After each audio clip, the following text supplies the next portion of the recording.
Priatelia, kde som? Skúste uhádnuť. Hory, lesy, nádherné. Ale ešte nádhernejšie jazero. Som pri Morskom oku. Na južnom brehu. V južnej zátoke. Až na príležitostné reči turistov, ktoré tu počujete, tak je tu božské lenké ticho. Možno je to trochu fráza, ale áno. Je to naozaj ticho. Je to vynikajúco zachovaná lokalita. Len viete, aj napriek tomu, že je toto už 10 ročia chránené územie, aj sú tu pralesy chránenými územiami, dokonca sú zapísané v svetom dedičstve UNESCO. Napriek tomu sú ešte stále snahy, povedzme, znižovať stupeň ochrany týchto okolitých rezervácií a mať rôzne pochybné ekonomické v úvodzovkách plány s týmto jazerom a s jeho okolím. By to naozaj nebolo to ticho, ktoré tu počujete, keď sa tu v podstate takmer nikdy neozve auto, pokiaľ to nie je auto z chaty.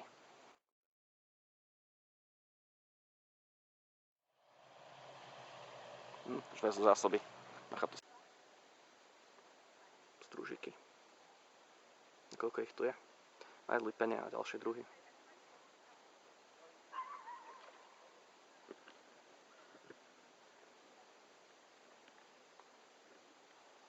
Ja som racionálne a vedecky založený človek a keď sa ma niekedy spýtajú, máš vôbec nejaký hmatateľný dôkaz v existencie Boha alebo niečo nadprirodzeného, tak vtedy zvyknem hovoriť, pozrite sa napríklad na takúto panorámu, aj keď musela vzniknúť fyzikálnymi a prírodnými zákonmi, otvorila sa milióny rokov. Niekedy vám tak vrtá v hlave, či za tým nie je určitý umelecký zámer. Ja to vidím tak. Počujete? Mať práve skoro nič. Občas z diaľky počuť turistov, ale nepočuť len listy, už je skorá jeseň a už padajú. Vidno ich aj na vode. Počuť vietor, občas počuť hlasnejšie niektoré vtáky. Črpnutie vo vode, drýba kačíc. A to je tak všetko. A toto by sme mohli prísť, keby tu niekto začal stavať nejaké lunaparky, hotely, megalomanské projekty, neviem čo všetko. Práve preto takúto prírodu treba zachovať, lebo to nie je len na parádu, ale má to aj svoje filtračné funkcie, svoje prirodzené regulačné funkcie. A je to dôležité pre krajinu ako takú celú, aby sme ju vôbec mohli obývať. Práve preto je to dôležité zachovávať.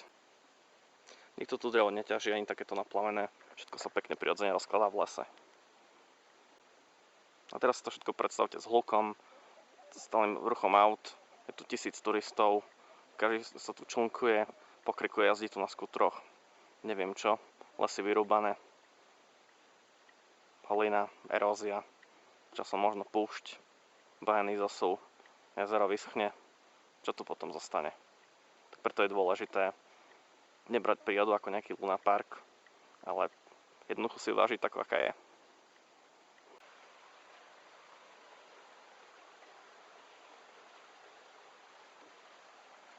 Okna, hlavná riečka Odolia. No ak je Morské oko takým srdcom hôr Zemplína, tak toto je tá hlavná tepna.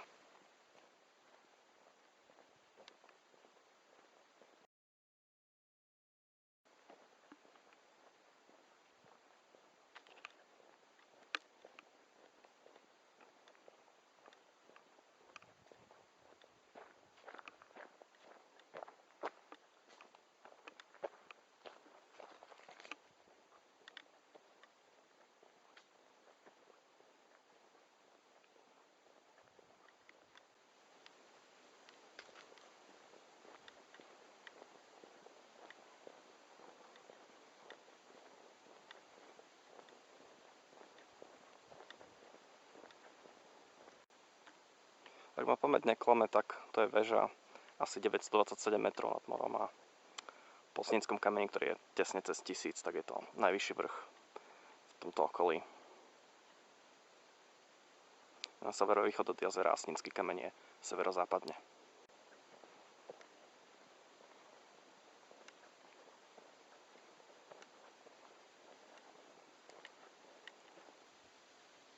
Sme na jednom z poloostrovov, vyčnívajú do jazera na západnej strane. A vlastne ten hlavný západný poloostrov, dá sa povedať. Ale je tu ešte niečo na jeho začiatku zaujímavejšie. Tá informačná tá bude aj pekná o zvieratách. A aj tento pamätník UNESCO. Takže prosím chrániť pralesy a netváriť sa, že dostali sme plaketu a už je to vybavené. Treba byť konzistentný v ochrane. A máme tu kaštielik, ktorý až do prvej polovice 20. storočia bol jedinou budovou vôbec v tomto údolí. A jedinou pri jazere. Prvá dlho jediná chata, až potom vznikli tie novšie na severnom brehu.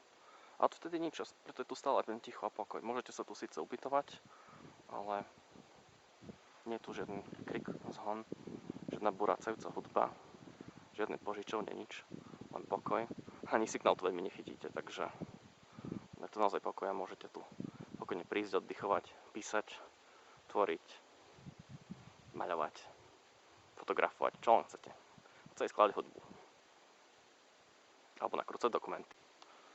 Kaštielik mal zaujímavý vznik, lebo hoci vznik iniciovala osoba, ktorá tu bývala na Zemplíne už od čias Rakúska-Uhorska ešte späť prvej svetovej vojny, tak postavili kaštielik až v roku 1924 už za prvej Československej republiky a postavili ho na podnet grofky Gladys Vanderbilt Seycheniovej, áno, tej Gladys Vanderbiltovej, ktorá sa vydala z grofa Seycheniova z Rakúska-Uhorska. Zemplín sa aj stalo jedným z jej druhých domovov.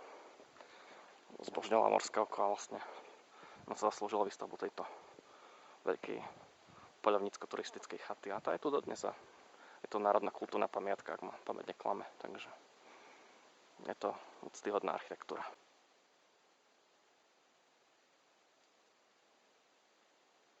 Sú tu na jednej strane kaštieľa sú tu prevažne lopúchy a šalátovky a podobné rastliny. Ale našiel som tu aj jeden zo symbolov Výhorlatu, telekiu. Nájdete to aj na embléme chránenej krajinnej oblasti Výhorlat, takže ako vidíte, má to aj nejakého zákazníka, mizieho. A nájdete ich popri ceste, no v rôznych miestach, tu v údolí a ďalších údoliach Výhorlatu a je to krásny kus východokarpatskej kvetiny. Také malé slniečko východných Karpat. No aj tu máte jedno, blízko brehu, blízko chaty.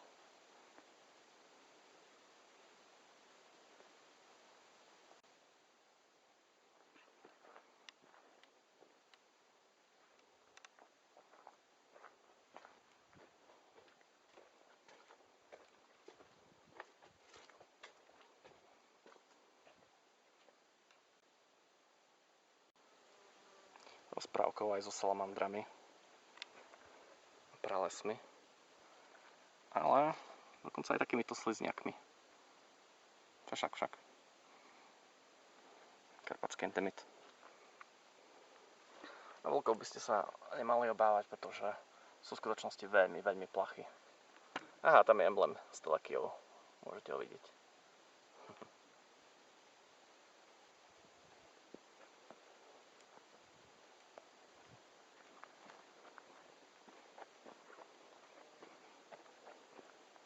Všimnite si, že prakticky nikdy nie je odpad. Mám tu väčšinou zorných turistov, ktorí tu neplašia zver, majú psov na vôckach, neznečistujú, príliš nekričia. No prečo? Lebo tak je to zachovalé územie, nádherné jazero, úžasná panoráma, krásne ticho, všetko. Príroda to jednoducho funguje tak, ako má a nikto to nechce rušiť. A predstavte si, že by to bolo narušené kadejakými hotelmi, tu by bolo nejaké člnkovanie s mólom a neviem čo. Rybárčenie dokonca.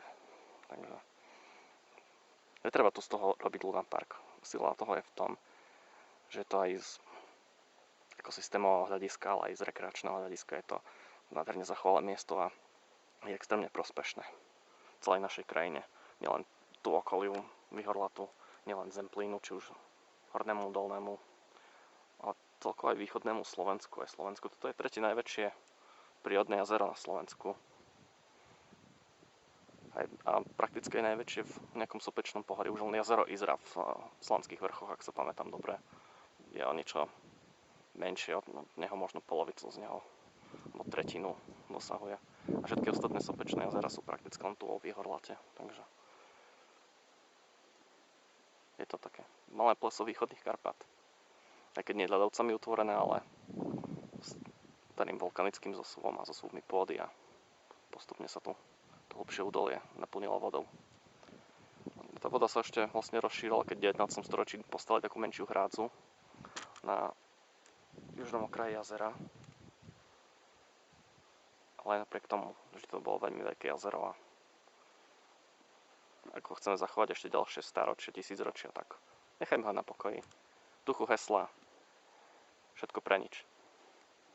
Robíme všetko preto, aby sa tu nerobilo nič. Nič nerobme, nič nesaďme, nič nestavajme, nič neprerábajme, nevymýšľajme, že to vieme lepšie než príroda. Príroda to zvládne sama, len ju rešpektujme takú, aká je. Myslíte si, že by sme aj lepšie vedeli naplniť zmeny farby listia v závislosti od fáz roka, dlhých ročných období? Pochybujem. Takže nechajme to na prírodu. Ona si poradí aj bez nás, my by sme si bez nej nikdy neporadili. Ani jediný deň. Nemôžeme bez nej existovať. A tieto hory, celá táto divočina sa tu utvárali nielen tisíce rokov, 10 000, 100 000 rokov, ale milióny rokov, ak počítate aj vek tohto pohoria.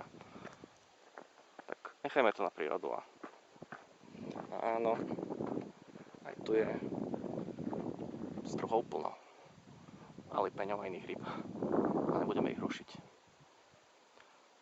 Keď sa poriadne pozriete na dno, niekedy v prízračnej vode zbdáte a dokonca aj raka riečného.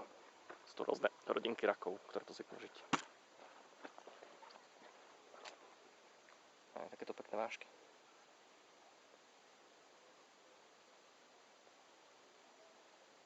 Tam je južná zátoka z Hradzova. Pôjdeme tu, ako je, dá sa povedať, od rieky jazera. Pôjdeme do severnej polovice a budeme tam chaty. Cítim sa ako v nejakom filme z kanadskej divočiny. Máme tu ojedinelý prelet. Ja neviem, ako doletieť.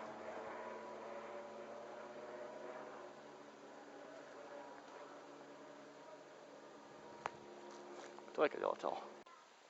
No neviem, možno bude aj obed na chate. Uvidíme, alebo nejaké občasné kúpe. Ale dám do pozornosti malé preview toho, kam možno pôjdeme.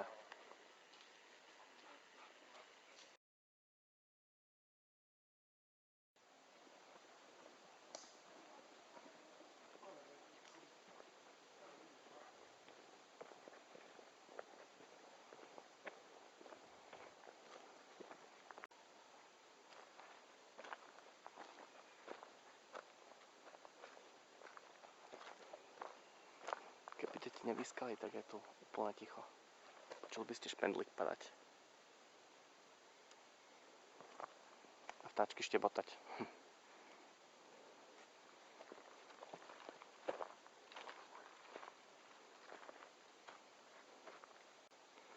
Tak ako napríklad aj Slánský vrch v ďalšom sopečnom pohorí, tak aj tu v Ihorlate máte veľké množstvo papradí. Súčasť podrastu. Paprade sú jedny z tých rastlín, ktoré sa aj najskôr spamätajú po nejakých žiaľných pohromách a podobne. Našťastie sa to len museli spamätať a doprajme v Ihorlatu a dneska oko, aby si žil svojím pokojným rytmom aj ďalej. Hlavne v Paprade sú, dá sa povedať, cool.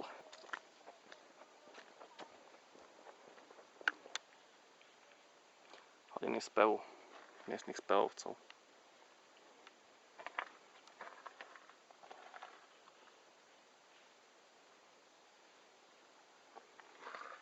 Červienka, žltochvost, to je horná varieta, nie ten nížiny žltochvost.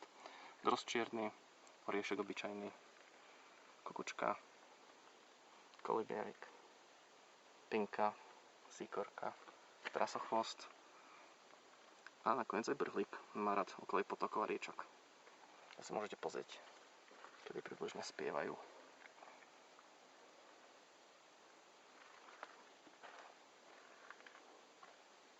Príroda má vo všetkom systém. Má svoje niky, v ktorých existujú jednotlivé živé tvory. A neprekážajú si navzájom a doplňajú sa. Ale by sme mali vždy chápať v prírode a nechápať prírodu len ako zásobáreň.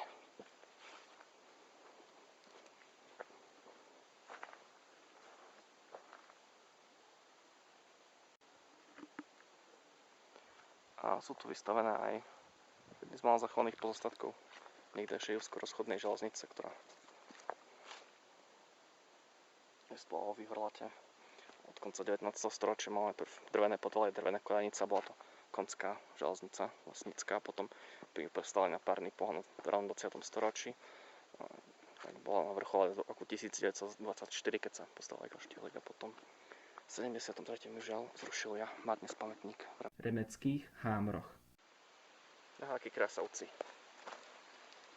Ale nezbierať. No. A ďalšie pokyny, ktoré by ste mali mať na pamäti. A toto áno, tam je už odbočka na Snínsky kameň.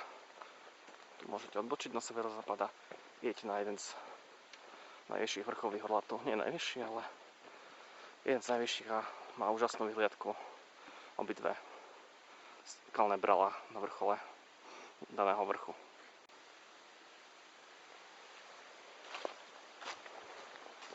Počujete to zurčanie vody? A teraz si predstavte, že by to bol hluk. Sami turisti vrčanie motorov a somariny namiesto toho nebeského ticha. Ešte v tejto časti už turisti zvyknú zmlknúť. Vidíte, drevo sa rozkladá pekne samočinne, samovývojovo a nie je žiaden problém. Nemusí byť všetko Luna Park.